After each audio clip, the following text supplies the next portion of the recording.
There has been so much press every place we go. And then you can take your seat, and so we can proceed with the Q&A. And before that, I will invite our president and the speaker to deliver their remarks. So please take your seat. Thank you very much.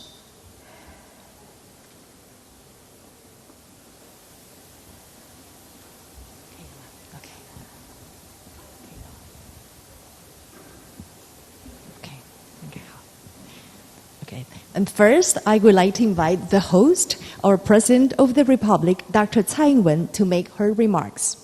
Yes, I'd like to take this opportunity to reiterate the Taiwanese people's warm welcome to Speaker Pelosi and the delegation. We're grateful for the delegation's visit under such challenging circumstances as a demonstration of unwavering support to the people of Taiwan.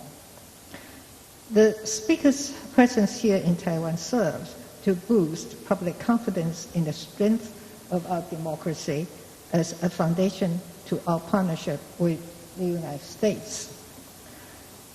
I told Speaker Pelosi that we are committed to maintaining the status quo across the strait. Taiwanese people are pragmatic. We have welcomed many congressional delegations to Taiwan over the years, and the normal practice of friends visiting each other is inherent in our culture of hospitality. Military exercises are unnecessary responses. Taiwan has always been open to constructive dialogue, and we will work with stakeholders to bring about stability and peace in the region. Thank you. Thank you very much, Madam President. And now I'm honored to give the floor to Speaker Pelosi to deliver her remarks. Thank you very much. Thank you, Madam President, for your leadership and for the leadership gathered here with you today. I'm proud of my delegation. We're almost like one unit. The chairman of the Foreign Affairs Committee, the chairman of the Mr. Meeks, Mr. Takano, chair of Veterans Affairs, vice chair of Foreign Energy and Ways and Means, the Trade Committee, Congresswoman Susan Del Bene, a member of the Intelligence Committee, Mr. Krishnamurthy, and a member of the Foreign Affairs and Armed Services Committee, Mr. Kim. I say that because when I speak, my receiving your kind words as well as this invitation is really received and appreciated by members of Congress. On both sides of the aisle, on both sides of the Capitol, great enthusiasm for the U.S.-Taiwan relationship. Let's just put it in perspective. Over 4 decades ago, the Taiwan Relations Act was built in building a strong bond between our two countries, advancing our shared interests of governance, economy, and security, while respecting the One China policy. Our solidarity with you is more important than ever as you defend Taiwan and your freedom. In our bilateral meeting, we discussed key opportunities to deepen our partnership, upholding democracy and human rights and respect for the individual, combating, well, I'll get around to comment. 3 areas that I just mentioned: security, economy, governance. Security, our relationship is a strong one, and we discussed how we can make it stronger and more and up to date. In economy, we talked about a trade agreement that might be possible and soon. And in governance, among other things, and in governance, I want to salute Taiwan for the leadership you have provided in fighting COVID. Probably one of the highest rates of vaccination, but also the lowest number of deaths from COVID, a real model for the world. It's about science, but it's also about community acceptance of a plan, and that is called leadership. So thank you for that, a lesson to all of us. And so as we deal with those 3 areas, we come here following the President's lead on the Indo-Pacific economic framework. That's interesting. We support that. Again, in terms of security, economy, and governance. Taiwan's not a part of that, so we want to build a different set with the economic package, with our security package, and a trade agreement, hopefully, that is imminent. So this is a very important time for us because we came here to listen and to learn about how we can do this more effectively, really achieving the goals for Taiwan that we all aspire to but don't understand as fully as we do now because of this trip. So again, it's a great pride for us today, the first woman speaker in the House, meeting the first woman president of Taiwan. We have some enthusiasm for that, and again, we're very proud of our representatives, Sandra Aldkirk, and I'm proud of my colleague, Susan Delbene. So it may take a moment to take some pride in women's leadership. Again, our delegation came here to send an unequivocal message. America stands with Taiwan. Thank you, Madam President. Thank you very much, Your Honorable. Right now, with the permission of our President and Speaker Pelosi, we'll be taking up questions from the media. So we'll proceed right now taking the first questions from Taiwanese media, and it will be raised by Mr. Joseph Ye from CNA. Joseph? President Tsai, Madam Speaker, I'm Joe from the Central News Agency. I'm representing more than hundreds of Taiwanese media. I was given one question, so the question will be a little bit long, so please bear with me, because we have waited for 25 years for this chance.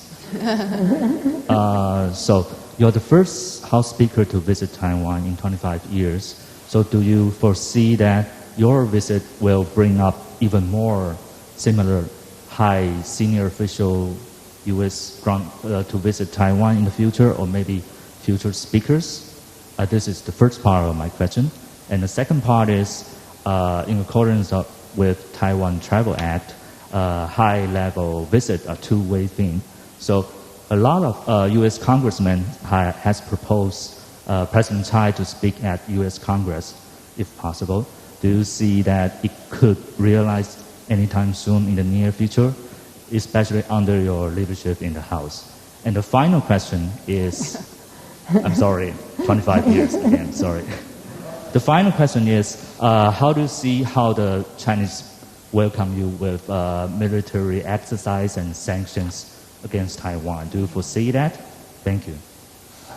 Well, first let me thank you for your questions on behalf of all of those other people. And to say that in terms of our visit here, and would that lead to other visits, I certainly hope so.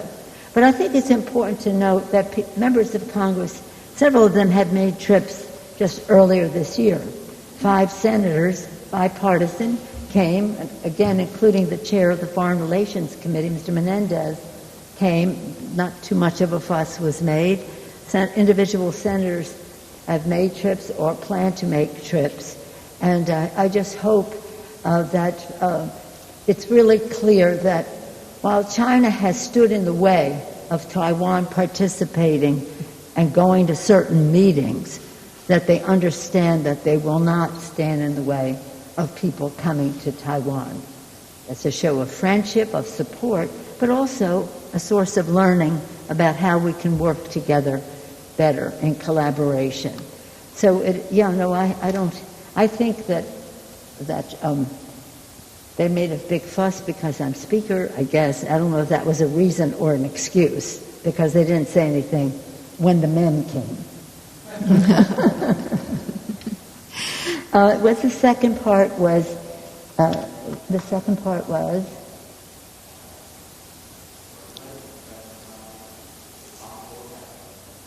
Invited to the U.S. Congress to make... Oh, that was the third part, but I'll go there. Okay.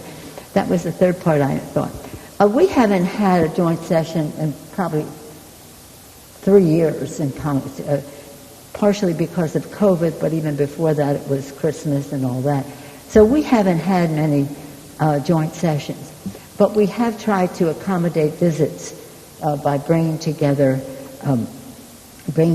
both sides of the aisle and and both sides of the Capitol. And I would hope that that opportunity would be there. The joint session has become something, again, because of COVID, we aren't able to do it. It's even hard for us to do the President's State of the Union address, because you have to space and you have to time, and, well, you know, here we are. I don't know. I think that whatever China was going to do, they will do in their own good time. What excuse they may use to do it is another thing. But you really know more about that than I do. I do think that it's really important for the message to be clear that in the Congress, House, and Senate, Democrats and Republicans are committed to the security of Taiwan in order to have Taiwan be able to most effectively defend themselves. But it also is about our shared values of democracy and freedom, and how Taiwan has been an example to the world in that regard. And whether it's certain insecurities on the part of the President of China as to his own political situation that he's rattling a saber, I don't know. But it doesn't really matter. What matters to us is that we salute the successes of Taiwan. We work together for the security of Taiwan, and we just take great lessons from the democracy in Taiwan. Thank you very much, Madam Speaker. Right now we take questions from the international media, and I would like to invite Samson Ellis. He is the Taipei Bureau Chief of Bloomberg News. Samson? Oh, thank you. Madam President, Madam Speaker, we have seen the Chinese authorities take multiple economic actions against individual Taiwanese companies and entire sectors of the economy here. Taiwan has already paid a cost for your visit and is likely to continue to do so over the coming days and weeks. What concrete, tangible benefits can you promise Taiwan to offset the cost of your trip? Well, at the same time as this trip is taking place, and in recognition of our common interest economically, we just passed the CHIPS and Science Act. This is something that opens the door for us to, again, have better economic exchanges. I know that some Taiwan businesses, significant ones, are already planning to invest in manufacturing in the United States.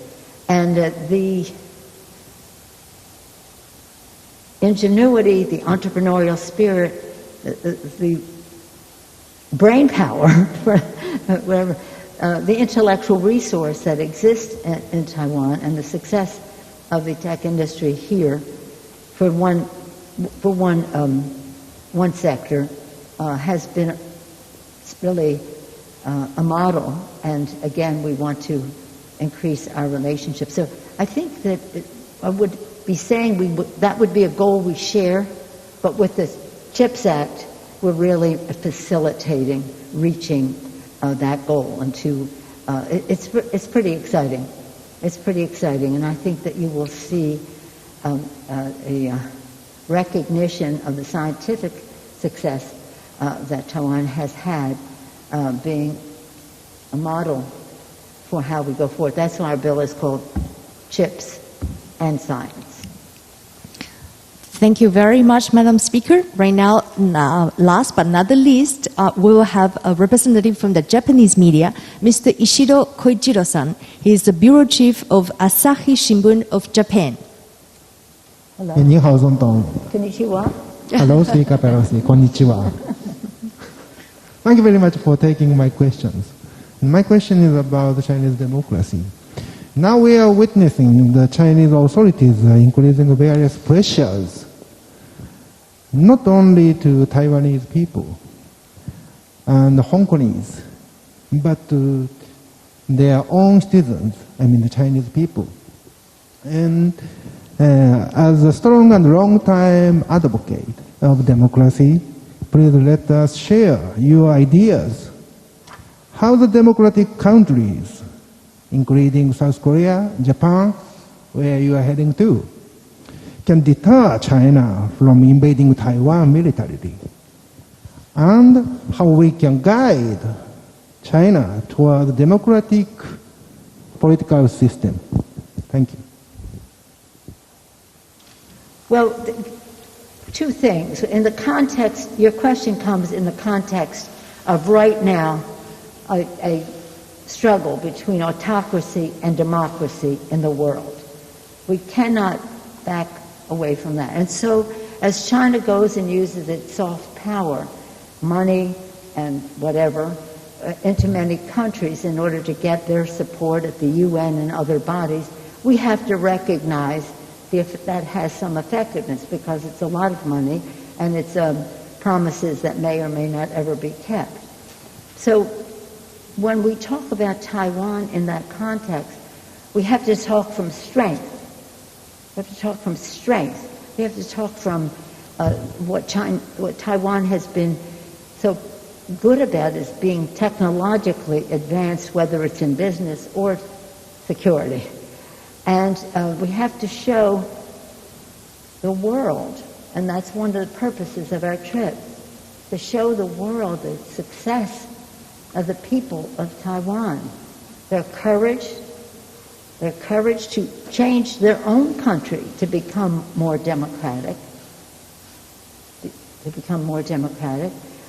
their respect for people and the rest, and quite frankly, a model in this region in those respects. So strength, goodwill, and again, the demonstration of a democracy that has evolved to a stronger place now, and it offers a very strong contrast to what's happening on mainland China. No more evidence needed than what happened in Hong Kong under one country, two systems. It didn't happen. But again, we're not here to talk about mainland China. We're here to talk about Taiwan. We have our our Taiwan Relations Act. We support the communiques, this, that, and the other thing that have gone before. So we're supporters of the status quo and the rest. We don't want anything to happen to Taiwan by force. So strength, and one of the biggest sources of strength is democracy. I said at a meeting earlier with the parliamentarians, in our earliest days of our founding of our country, Benjamin Franklin presidency said, freedom and democracy. Freedom and democracy on one thing, security here. We can't have either if we don't have both. So, security, economics, security, economy, and again, and governance, they're all related, and we want Taiwan to always have freedom with security, and we're not backing away from that. Okay? Thank you very much. Anything you'd like to add to anything? Okay. Thank you so very much, ladies and gentlemen. Today's event is especially important because we are witnessing the historical visit of Speaker Pelosi to Taiwan to convey the message of the U.S. support to Taiwan. So we know, in a challenging time like this, Taiwan is not alone. We also would like to thank very especially to President Tsai Ing-wen for her leadership, her resilience, strength, and wisdom shown in leading Taiwan. Also, our sincere appreciation goes to the distinguished members of the U.S. Congress who accompanied Speaker Pelosi in her trip, and your friendship means a lot to us. Thank you so much for being here in Taiwan. Also, thanks for the presence of so many officials from the U.S. side, from the Taiwan side, whose effort made this event possible. Thank you also very much to the media friends with us today, and also hundreds right now watching the live transmission. Thank you very much to you all. Have a great day.